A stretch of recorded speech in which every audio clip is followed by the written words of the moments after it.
Bismillahirrahmanirrahim. Assalamualaikum warahmatullahi ta'ala wabarakatuh. Secara fitrahnya, setiap manusia memerlukan pasangan dan teman hidup. Mereka memerlukan keluarga untuk mendapat zuriat. Oleh itu, Allah mensyariatkan perkahwinan kepada manusia selaras dengan kehendak fitrah tersebut. Jom bersama-sama dengan Ustazah. Hari ini insya-Allah Ustazah akan menerangkan pelajaran ke-12 bertajuk perkahwinan. Jom bersama-sama Ustazah.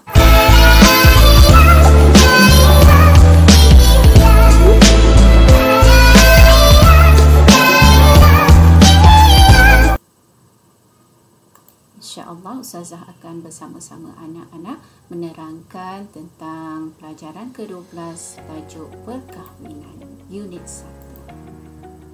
Standard kandungan yang akan kita pelajari hari ini ialah 4.26.1 menyatakan maksud perkahwinan, 4.26.2 menyatakan dalil nakli perkahwinan, 4.26.3 menyatakan 5 hukum berkahwin, 4.26.4 menjelaskan 5 hikmah perkahwinan, dan yang terakhir 4.26.5 insya-Allah kita akan melihat serba sedikit tentang golongan wanita yang haram dikahwin.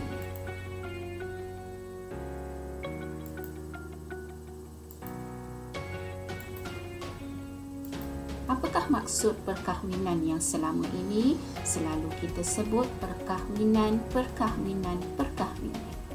Perkahwinan bermaksud akad yang menghalalkan persetubuhan antara lelaki dengan perempuan menurut hukum syarak. Ustazah ulang, perkahwinan ialah akad yang menghalalkan persetubuhan antara lelaki dan perempuan menurut hukum syarak. Dalil tentang keharusan perkahwinan atau berkahwin ini ialah Allah berfirman dalam surah An-Nur ayat ke-32, A'udzubillahi minasyaitonirrajim, ankihul ayama minkum wassalihina min ibadikum wa imaikum, yang bermaksud, dan kahwinkanlah orang bujang dalam kalangan kamu dan orang-orang yang soleh daripada hamba-hamba kamu lelaki dan perempuan. Okey, ini adalah dalil keharusan berkahwin. Kita lihat pula hukum perkahwinan. Okey, hukum perkahwinan adalah sunat kerana diamalkan oleh Rasulullah sallallahu alaihi wasallam. Para ulama telah menetapkan hukum perkahwinan berubah-ubah mengikut keadaan individu tersebut. Okey, hukum perkahwinan berubah-ubah mengikut keadaan individu tersebut. Okey, mari kita lihat sama-sama. Okey, yang pertama, hukum perkahwinan menjadi harus. Okey, tatkala tiada desakan atau halangan untuk berkahwin. Okey, tiada desakan, okey, atau halangan untuk berkahwin. Ini bermaksud orang yang tidak mempunyai tuntutan mendesak. Okey, tidak mempunyai tuntutan mendesak untuk berkahwin dan tidak ada perkara yang mengharamkannya berkahwin. Itu pada hukum harusnya berkahwin. Okey, kita lihat pula pada hukum sunat. Okey, hukum sunat, keterangan dia atau situasinya ialah ada keinginan berkahwin, okey, mempunyai keinginan untuk berkahwin dan mampu menyediakan nafkah zahir dan batin. Maksudnya di sini ialah orang yang berkemampuan menunaikan nafkah zahir dan batin, sihat tubuh badan serta berkeinginan untuk berkahwin tetapi tidak dikhawatiri terjerumus kepada atau melakukan kezaliman terjerumus kepada zina, yakni atau melakukan kezaliman terhadap pasangannya. Okey, dalam keadaan atau situasi ini hukum perkahwinan itu adalah sunat. Kita lihat hukum yang seterusnya ialah wajib. Situasinya ialah bimbang terjerumus ke dalam maksiat sekiranya tidak berkahwin dan mampu untuk memberikan nafkah zahir dan batin. Okey, maksudnya di sini orang atau individu tersebut mampu menunaikan nafkah zahir dan batin, sihat tubuh badan serta dikhawatiri terjerumus kepada zina kerana tidak dapat mengawal nafsu. Dalam keadaan sedemikian, maka wajib ke atas individu tersebut berkahwin. Okay, kita lihat pula kepada hukum yang seterusnya, iaitu makruh.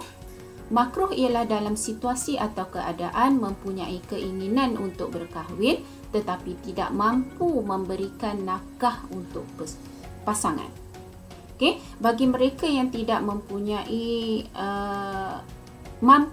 bagi mereka yang mempunyai keinginan tetapi tidak mampu memberi nafkah, maka dalam keadaan ini makruh untuk individu tersebut berkahwin. Dan hukum yang keenam ialah haram berkahwin semata-mata untuk tujuan zalimi atau mudaratkan pasangan. Situasi di sini bermaksud orang yang tidak berkemampuan menunaikan nafkah zahir dan batin atau diyakini akan melakukan kezaliman terhadap pasangan tersebut. Dalam situasi ini haram bagi individu tersebut berkahwin. Itu 5 hukum perkahwinan: harus, sunat, wajib, makruh dan haram. Harus ketika tiada desakan, sunat ada keinginan dan mampu sediakan nafkah, wajib sekiranya bimbang terjerumus ke arah maksiat dan mampu memberikan nafkah zahir batin, makruh ada keinginan tetapi tidak mampu dari segi nafkah untuk pasangan, dan haram sekiranya bertujuan untuk menzalimi atau memudaratkan pasangan tersebut. Okey, kita lihat seterusnya ialah hikmah perkahwinan. Okey, kenapa agaknya Islam menganjurkan atau mensyariatkan perkahwinan tersebut? Kita lihat satu persatu. Okey, apa hikmahnya? Yang pertama ialah penuhi tuntutan batin yang merupakan fitrah manusia. Memenuhi tuntutan batin yang merupakan fitrah kepada manusia. Yang kedua, memelihara diri daripada keruntuhan akhlak yang boleh mencemarkan maruah. Pelihara diri daripada keruntuhan akhlak yang boleh mencemarkan maruah sekiranya tidak berkahwin. Yang ketiga ialah memelihara keturunan yang baik. Memelihara keturunan yang baik untuk generasi akan datang. Kerana kita tahu melalui perkahwinan, hubungan yang halal, barulah generasi itu atau keturunan itu adalah keturunan yang baik dan terpelihara. Yang keempat, mewujudkan ketenangan jiwa melalui hubungan cinta yang sah. Perkahwinan memberi ketenteraman, ketenangan kepada suami dan isteri hasil perkongsian hidup yang sah di sisi agama Islam. Kita lihat pula golongan wanita yang haram dikahwini. Terbagi kepada 2. Yang pertama, haram selama-lamanya. Haram selama-lamanya ini bermaksud kita tidak boleh untuk selama-lamanya berkahwin dengan wanita tersebut. Terbagi kepada 3, keturunan, penyusuan, persemendaan. Ustazah sharekan di sini beberapa golongan di bawah kategori keturunan, penyusuan, persemendaan. Kita lihat dari segi keturunan. Golongan wanita yang haram dikahwini selama-lamanya daripada segi keturunan ialah ibu, nenek, anak perempuan, cucu perempuan, adik-beradik perempuan seibu sebapa atau sebapa atau seibu dan ke bawah. Okey, manakala dari segi penyusuan, okey, haram selama-lamanya ibu susuan. Okey, ibu bagi ibu susuan tersebut. Okey, ibu bagi suami ibu susuan, anak-anak ibu susuan, anak saudara daripada adik-beradik susuan dan seterusnya. Dari segi persemendaan pula ialah ibu tiri ke atas, ibu mentua, anak tiri apabila ibu telah disetubuhi, menantu perempuan dan ke bawah.